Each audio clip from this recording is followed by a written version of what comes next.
Light the candle, Tiger! Hi there, many thanks for joining us on the Racing Post Golf Postcast. It's Bruce Millington and Steve Palmer looking back on last week's action and, more importantly, looking ahead to two great tournaments this week and hopefully pointing you the way of a winner or two. Steve, I haven't done a postcast with you for what seems like ages. I think your last tip on it was probably Lee Trevino or something. How are things? Yeah, very well. Yeah, Tiger Woods has won a major since we last saw you. So, yeah, that was good, wasn't it? Still in the warm afterglow of that, really. Yeah. Did you cry? Yes. Cried for about a week, actually. Did you? Yeah. How far did the what, proper tears running down your face? I welled up. I didn't actually cry. I welled up, and my daughter said, "Why are you getting all like that?" And I tried to explain the magnitude of it, but she just thinks it's just golf. She can't get her head around that. Well, my family understand a bit more about the Tiger Woods story, and they were quite happy to let me cry for a full week. Yeah. Oh, lovely, excellent. No, it was absolutely marvellous, wasn't it? It was really, really good. And then last week, slightly less emotional, I suppose, but probably equally important for CT Pan, because he won the Heritage Classic, didn't he? I don't think too many people saw that coming, although producer Rob, who's behind the glass, actually backed CT Pan 150 to 1, so fair play to him. He must have been one of a very small number of people. Steve, looking back on that tournament, obviously I suppose the headline was another poor final round by Dustin Johnson. What were you kind of two or three things that you took out of that event? Well, yeah, CT Pan's a player we've been following for a little while now. He was a former world #1 amateur, so he's got a bit of pedigree, and he's only been a pro for less than 4 years. Neat and tidy player, so very well suited to Harbour Town. That was probably why producer Rob got involved. But it was very hard to back him, given how poorly he's played this year. He'd missed 3 cuts, nothing better than 42nd place. So that was a bit out of the blue. As for Dustin Johnson, it's not the first time this has happened to Dustin. He is prone to spectacular final round collapses from the front. Remember the 2010 US Open 3-shot lead, carded an 82 in the final round. Obviously the WGC HSB champions, will never forget that one. That was heartbreaking for me. He carded a 77 from when he had a 6-shot lead, and then again on Sunday another 77. So I think Justin's one of these players that when the wheels come off, he finds it very hard to repair the vehicle in running. Some players are very good at correcting their swing when it's going wrong, but Dustin's not one of them. So can he front run though, Steve? I mean, presumably, he's won so many times. Presumably he can win off the front as well, can't he?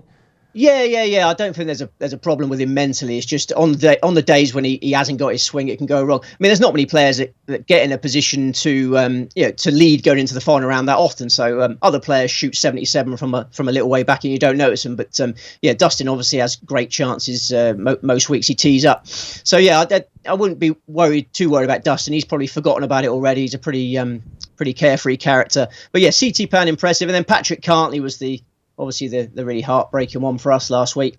Did you back Cantlay last week, Bruce? I didn't actually. Do you know, I messed around with a few. I backed Kevin Streelman because I noticed he had good course form, and he managed to sneak a full place in one place. So I was pleased about that. But I didn't back Cantlay. Or if you watch the Masters coverage, did you hear how Paul McGinley pronounced it? It was Cantlay. He put an extra syllable in there. Yeah, Cantlay.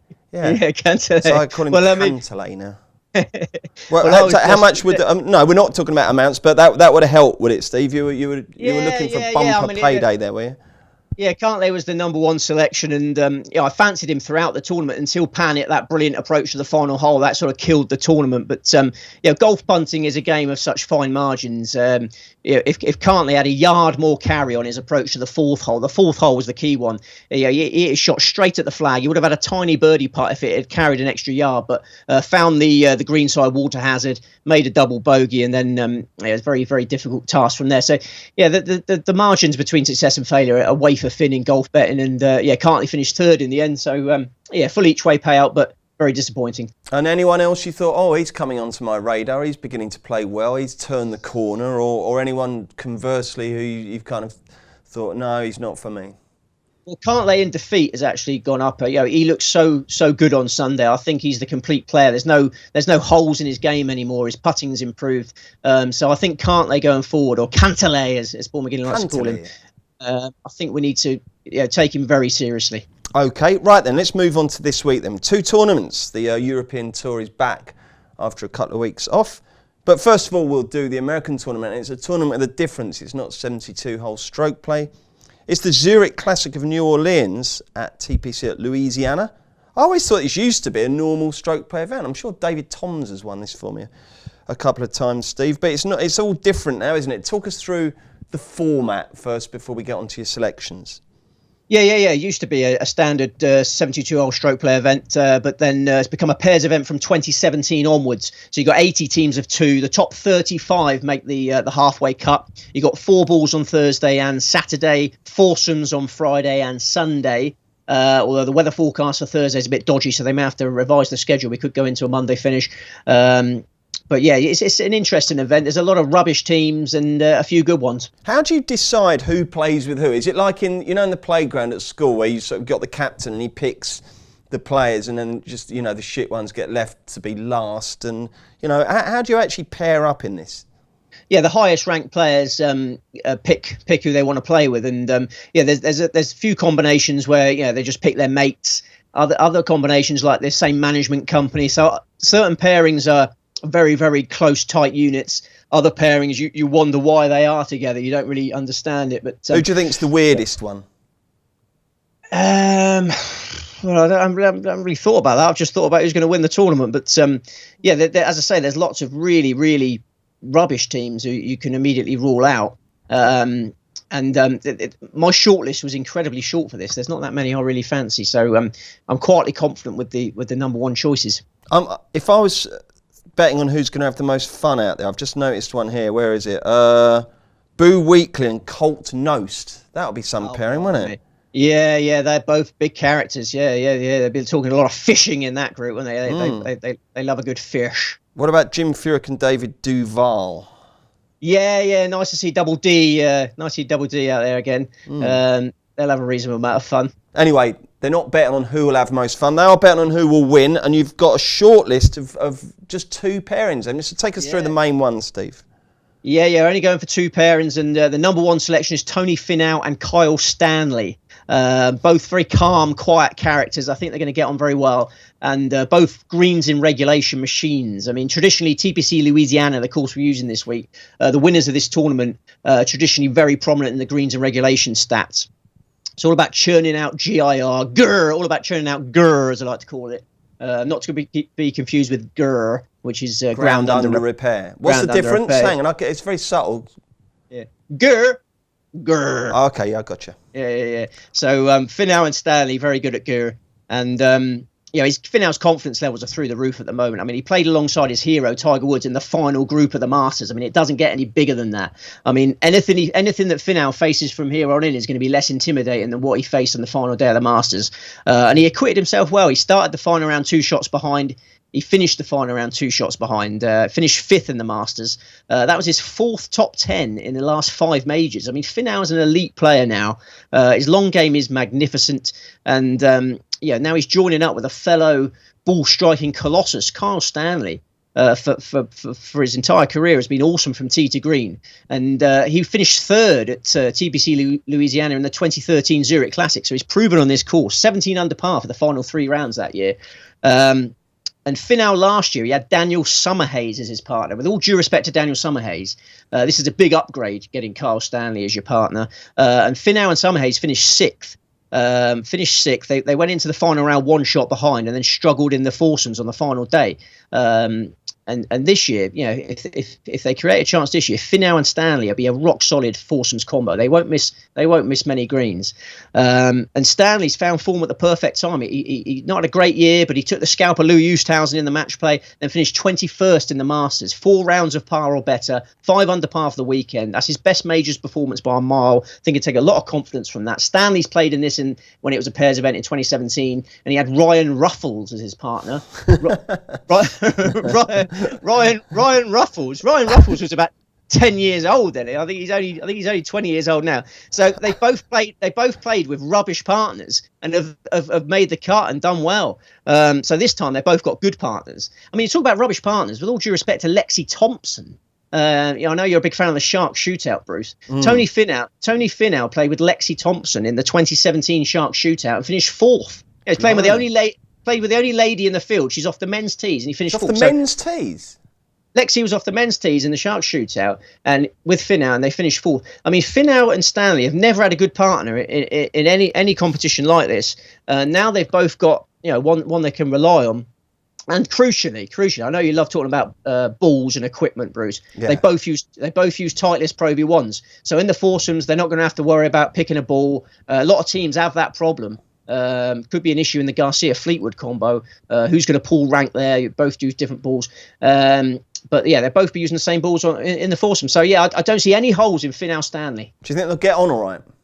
Yeah. They're both nice guys. Both very quiet. They just go quietly about their business. Excellent. Yeah, I think they get on like a house on fire. It's funny because everyone's talking about Tiger Woods. Obviously, that was the story. But if you look at Tony Finau's life story, if he'd won the Masters, that would have brought a tear to my eye as well. I mean, he was brought up in poverty, wasn't he? Is it Salt Lake City or somewhere? And his dad got them into golf by just buying them these two crappy old clubs and getting them to smash it against the net in the backyard. And it's an incredible story, that. So have you ever read that? It's a really good long-form read about the Tony Finau story. Yeah, it's a real rags to riches story, isn't it? I mean, Fantastic. He's got to the top. He's got to the top through pure talent alone. He's not had a helping hand. No. And when he first came on the circuit, he just considered a big hitter. He was just a big slugger.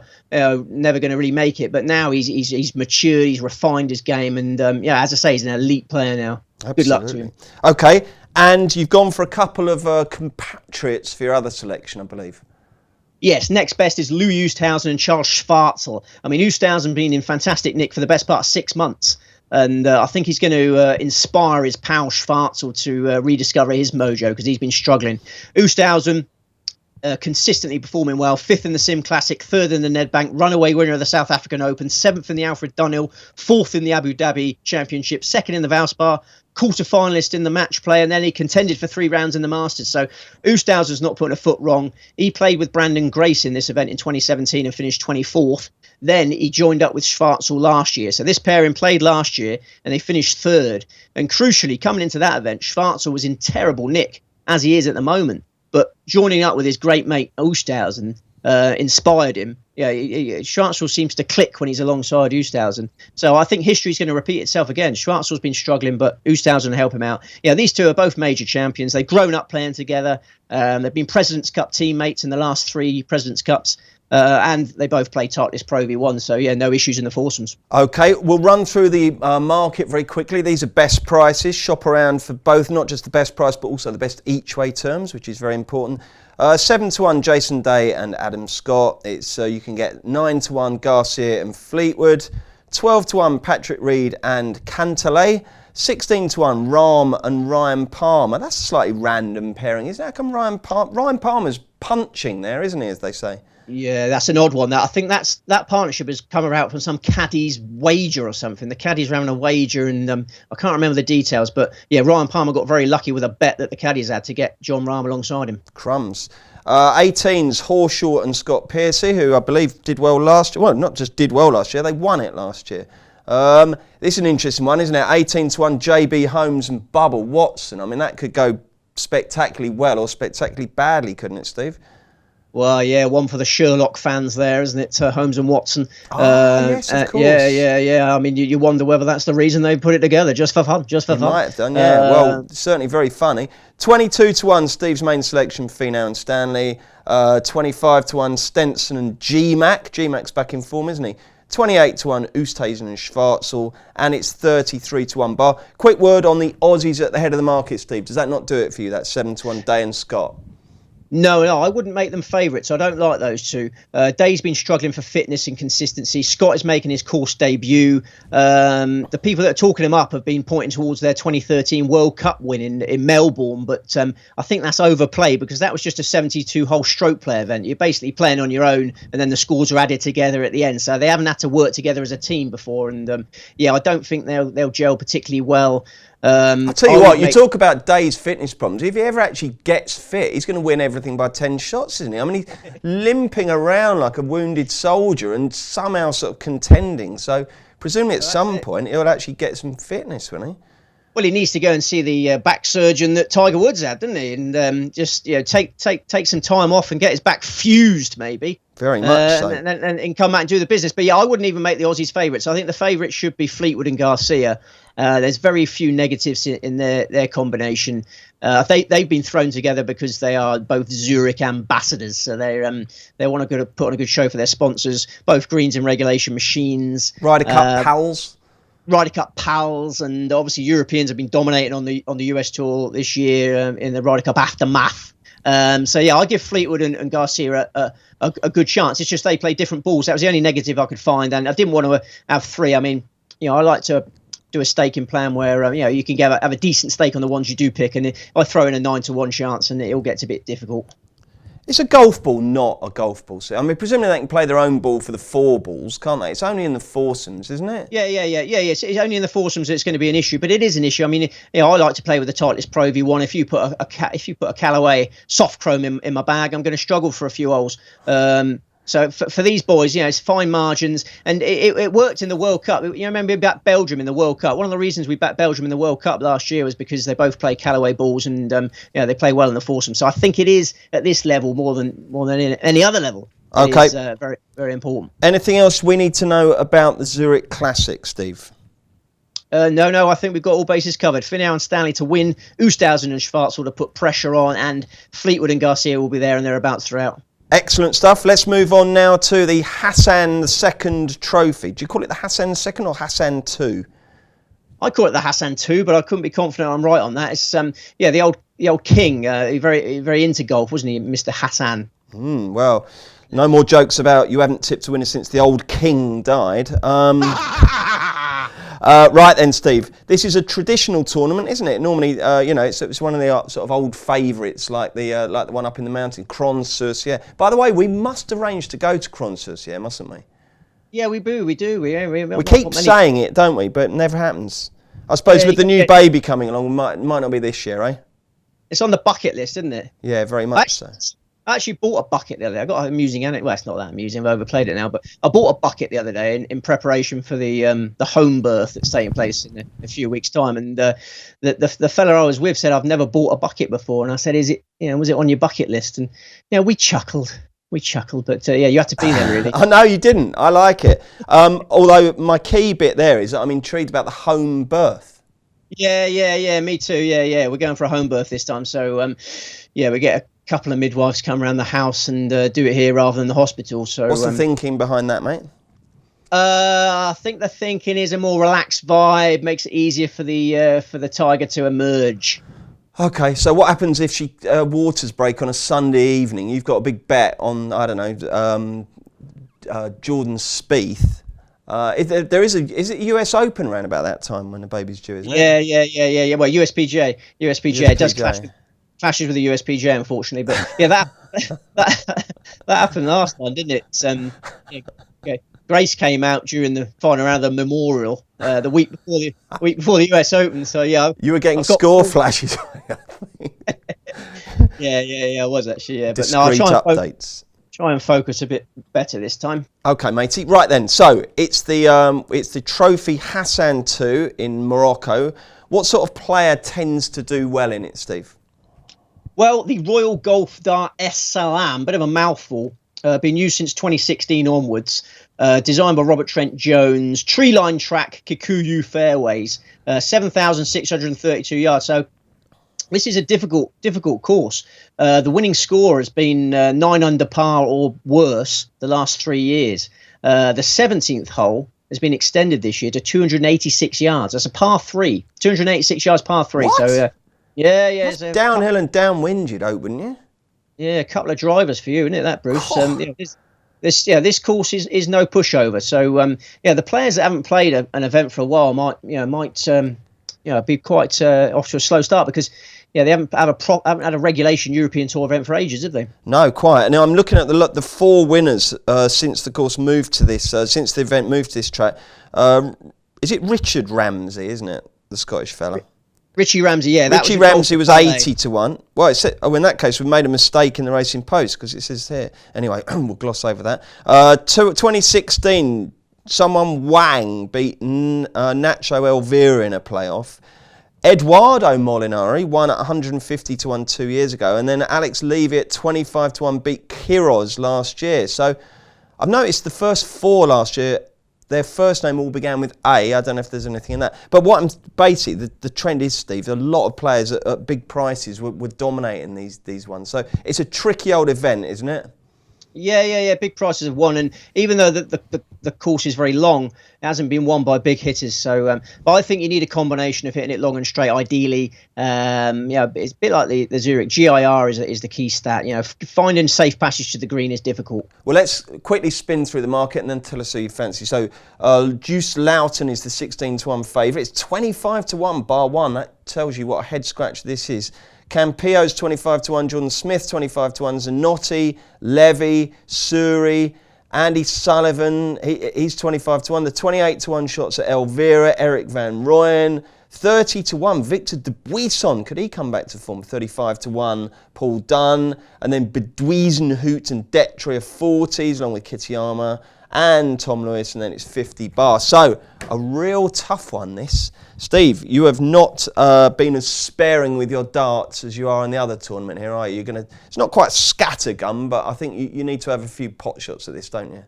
Yeah, this was a difficult tournament. I had a long short list, and I really respect the favourite this week. I think Juice Loughton's got a golden chance, but I just found so many players that I could get the favourite beaten with that, I've gone for 6 at bigger prices.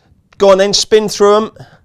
And the number 1 is Jordan Smith. He's been playing well for 8 months, pounding fairways and greens for 8 months. I think this is a great opportunity to show off his long game class. He hits it long and straight. He's been beating up some really tough tracks lately. He was 3rd in the British Masters at Walton Heath at the end of last year, 12th in the DP World Tour Championship, 11th for Abu Dhabi, 12th in Oman, 7th in the Maybank Championship last time out. So playing superbly. I think Smith just needs 72 holes of half decent putting to be banging the thick of things. He's only 26, still improving. I think he'll become a prolific European Tour champion over time. He won a Challenge Tour event in North Africa. He won in Egypt in 2016. His record in Africa generally is solid. He was 3rd in the 2017 South African Open. He likes Kikuyu fairways, and his previous efforts at El Salam are good. Made a slow start on his debut in 2017. He was at a disadvantage because they played there in 2016. But then over the weekend, he was superb, and he hauled himself up to 8th place. Last year, I wouldn't read too much into last year. Really struggling for fitness and form. He had some glandular fever in the lead up to that. It knocked the stuffing out of him. For ages, he was under the weather. Can take ages to get over that glandular fever. He missed 8 cuts in 15 tournaments prior to the last Hassan. So he's in terrible nick, but he finished 52nd. Made the cut, finished 52nd. Not bad in those circumstances. This time, totally different. 10 months since Smith has missed the cut in a non-major. Everything suggests he's building towards some silverware. Okay, lovely. So Jordan Smith, the main one, and then who's your next best? Next best is Nacho Alvaro, who I know you're a big fan of, Bruce. Very much so. He's such an unlucky lad, isn't he? I mean, he's been knocking at the door of the winners' enclosure like a 2-ton Spanish bull. But it's just bad luck has denied him entry. It's nothing other than that. And Es Salam was the scene of his first slice of bad luck. 2016 Hassan Trophy. It looked like Alvaro was going to be winning his maiden European Tour title, but then suddenly Jinhun Wang, who you mentioned earlier, started rolling him in off the lampshades. And that's a snooker impression. I'm getting muddled up. World Championship snooker. Wang's short game suddenly just turned into the greatest in the history of the game. And Elvira lost to Wang in a playoff. And then last season, Elvira and John Rahm going down the stretch for the Spanish Open title. We were on Elvira at big prices.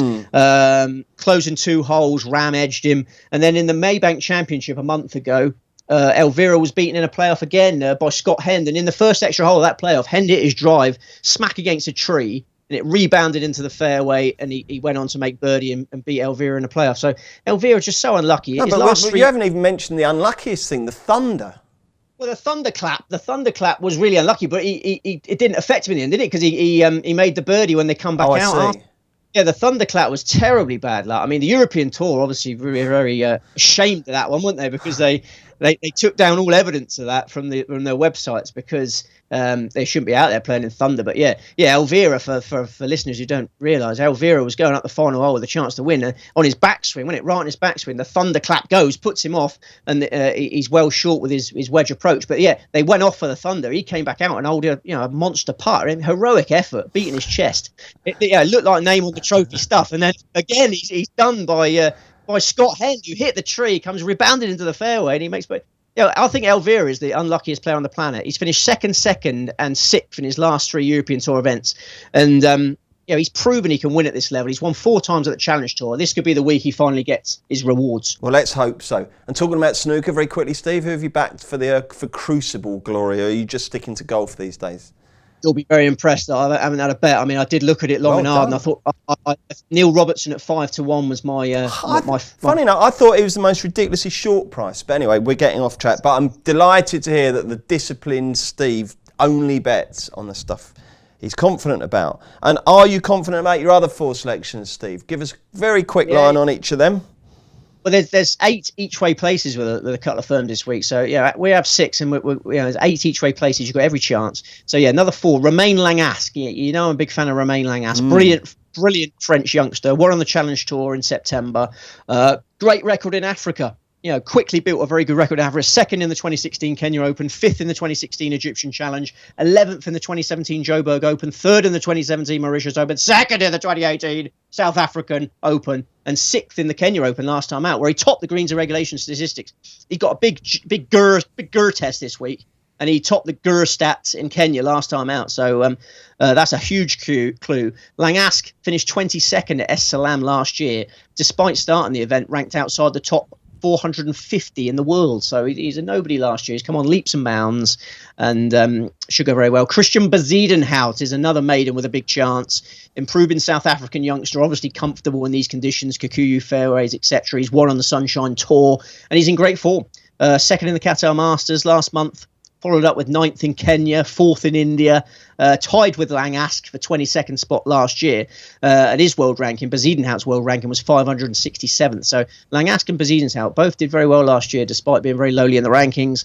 Bezuidenhout actually made the final 3-ball on the Sunday and then dropped away on the Sunday. So 12 months on, more assured character, could take his chance this time. And then 2 more at bigger prices.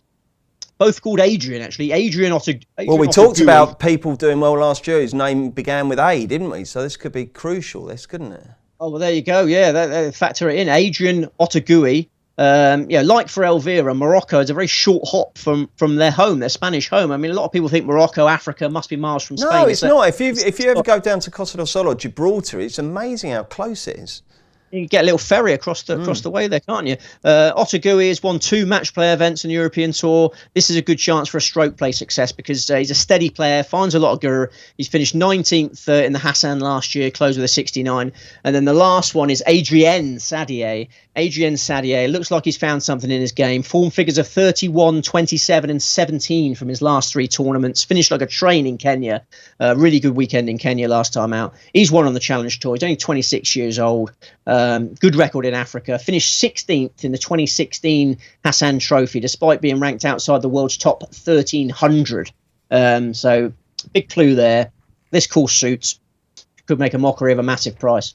Okay, mate. And it's all quite civilised this week, isn't it? It's sensible sort of times for Morocco because they're on pretty much the same timeline as us, aren't they? And exactly the same, yeah. So that's good. So you shouldn't be too fatigued this week following the golf, should you? No. It's nice, friendly timings, yeah. Excellent, good. And your pecker's up, is it? You're in good spirits? Yeah.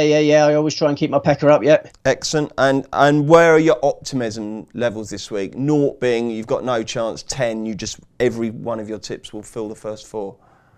I am confident. I say 6, but I'm aware that there's a situation there where if Juice Lewitton wins the Morocco one and Fleetwood and Garcia win the pairs event, I am going to be feeling extremely low because I thought long and hard about those 2, but they were short prices and went for more ambitious ones. So well, let's cover ourselves slightly by saying that if listeners wanted to do the each way double of Loughton with Garcia and Fleetwood, you certainly wouldn't put them off, would you? No, I wouldn't put them off that. I mean, I've done the Jordan Smith and Finau Stanley double, but I wouldn't put you off having a cover shot on those two. Brilliant stuff. Okay, Steve, let's just do the recap of the tips then. So in the Zurich Classic, who are you going for? Zurich Classic, Tony Finau and Kyle Stanley, Louis Oosthuizen and Charles Schwartzel. Okay, and in the Hassan II trophy, your 6 selections are? Jordan Smith, Nacho Alvaro, Romain Langasque, Christian Bezuidenhout, Adrian Otaegui, Adrienne Sadier. And if you're only having one bet this week, it would be? It would be the Jordan Smith, Tony Finau, Kyle Stanley each way double. Each way double. And don't forget, if you're doing the each way doubles, it's really important that you shop around and get the best place prices, because there's nothing worse, is there, than backing a guy who finishes 6th with a firm that are a quarter to 5, and you knew that there was 7 or 8 places out there. Okay, anything else coming up in your life, Steve, between now and next week that we should know about? Anything exciting you, interesting you? Yeah, so it's going to be an emotional few days, actually. I've got tomorrow we're giving the rabbits up for adoption. We can't look after. Yeah, the time has come. We haven't got the time to look after them anymore. Obviously, baby son coming in a couple of weeks. Don't really show them enough attention. They've gone a bit feral. Yeah, because if you don't spend enough time stroking them and bonding with the rabbits, then they turn nasty. So who's going to take them? Fortunately, Nicola's got a friend who's a massive animal lover, and as soon as we said we're trying to get rid of him, she was straight onto it. Yeah, so she's going to take him on. So I got that. How's Grace going to take that? Grace, to be fair, is she understands. You know, she sort of lost interest a bit in him. So I'm going to be the saddest to see him go. You like those rabbits, didn't you? Yeah. I used to enjoy watching them galloping around the garden when I was just sitting on the bench there. So, but I think it's the right decision. You've got to put animal wellness top of your list, don't you? Of course you do. So there's that. But then on Saturday, no, we're going a bit off message here. Saturday, Weymouth FC could win the title. They're top of the league. If they win on Saturday, they won the league. So wow, who have they got? They're home to Farnborough. So and Farnborough got nothing to play for. If there's any Farnborough players watching this, then please just turn it in, have your tummy tickled, and let Terrors win the league, please. And will they then go up to the National League South if they win that? That's it. Yeah. That National League South, then win that in the conference, then win that Football League. I mean, Football League, is the dream, always has been. Now so close a few years ago. Do you remember? Yeah, those were the days. Yeah. Oh, blimey! All right then, mate. Well, listen. Good luck with the tips. We're back next week, looking ahead to the Wells Fargo Championship and the Volvo China Open. So good luck with your bets. I'm back with the football postcast on Thursday, and then on Friday, myself, Paul Keeley, and various other judges will be marking your card for the jump season farewell at Sandown. So please join us for these great racing postcasts. Give 'em the hole!